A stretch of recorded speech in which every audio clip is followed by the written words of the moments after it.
Shut up and sit down.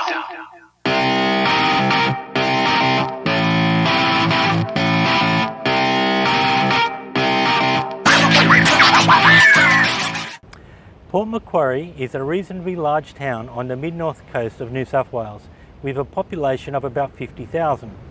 Years ago it was colloquially called Gold's Waiting Room, as many of the residents were retirees looking for a more comfortable place to live or holiday makers.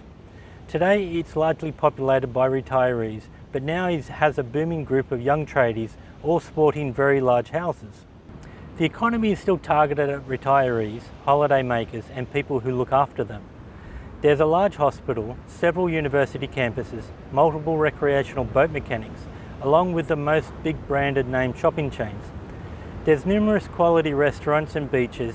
There's a couple of national parks to set aside protecting the unique wetlands, although there is more wildlife outside of these areas as the locals keep feeding the animals.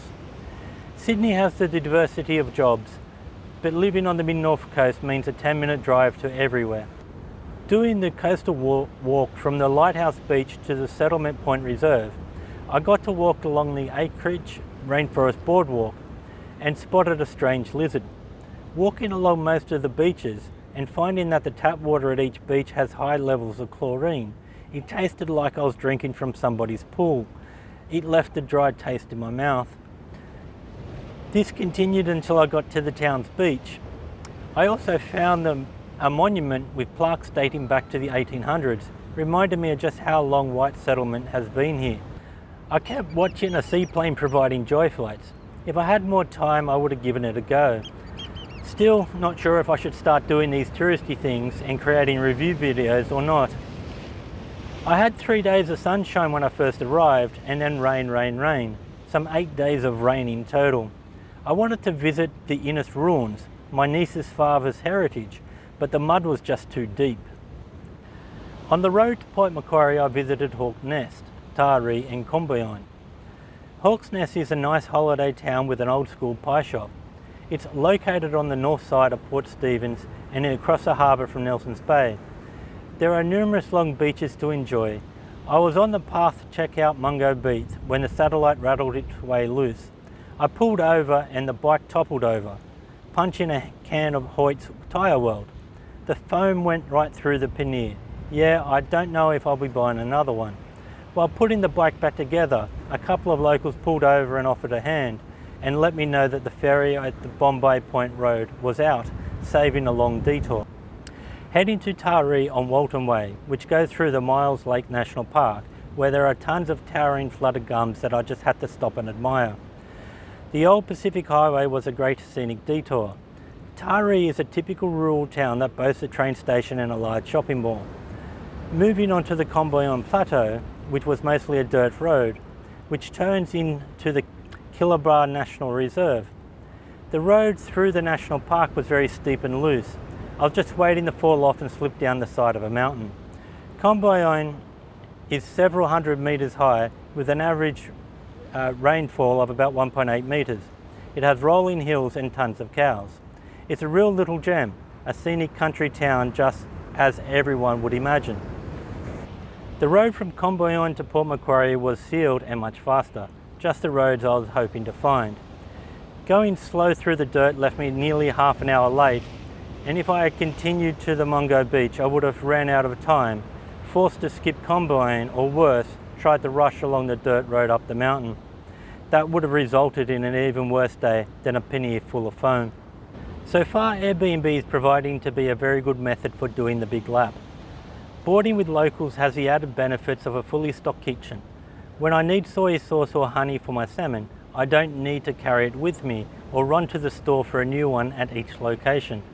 It's also very social, where I have my own personal local guide to direct me to the best shops in town or the other interesting sites. It's also more comfortable. I don't have to worry about a leaking tent or a hot and humid van. So far the people I've stayed with have been really nice. I've almost been adopted as part of the family at both places I've stayed at so far. It's been like staying with Auntie Marlene or Sue. It's a huge contrast to the sterile environment of a motel where I might have more privacy but less care.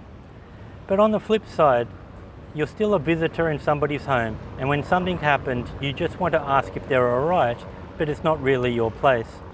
The dirt road from Combine surely tested my skills. With a fully loaded motorcycle on a dirt track with 50 kilos of luggage, I was just too worried to even pull over to the side of the road and take a picture. I just kept thinking, just don't die, just don't die. I managed to get through without falling off and only half an hour late, but missed the opportunity to explore. I don't know if a dirt bike or an ADV bike would have been better, as it was the weight of the bike and the inclines of the road which were causing the problems. The bike has since spent the majority of the time undercover, as the rain has been relentless, but my good luck continues as the sun shines for the next couple of days. The satellite dish fell off the back of the bike on a bumpy road heading towards Mungo Beach, and I have since learnt to tie it down better. It may have been a good thing, as it stopped me from getting to the non-running Bombay Point ferry. Having to come all the way back would have caused me to be even later than I was, or even worse. I could have tried speeding over the mountain at Combine.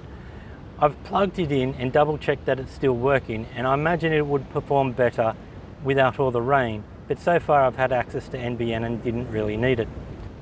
The dry season is just 4 weeks away, and hopefully this rain will disappear. I'm still waiting for the new model DJI drone to come out. I'm still confident that I can do the big lap on a motorcycle through the Airbnb network.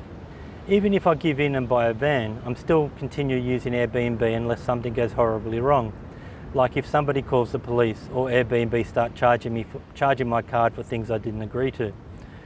The next stop is Cross Harbour, with lunch at Bendidir or Armidale. Thanks for following my adventures around Australia, and remember to enjoy your day.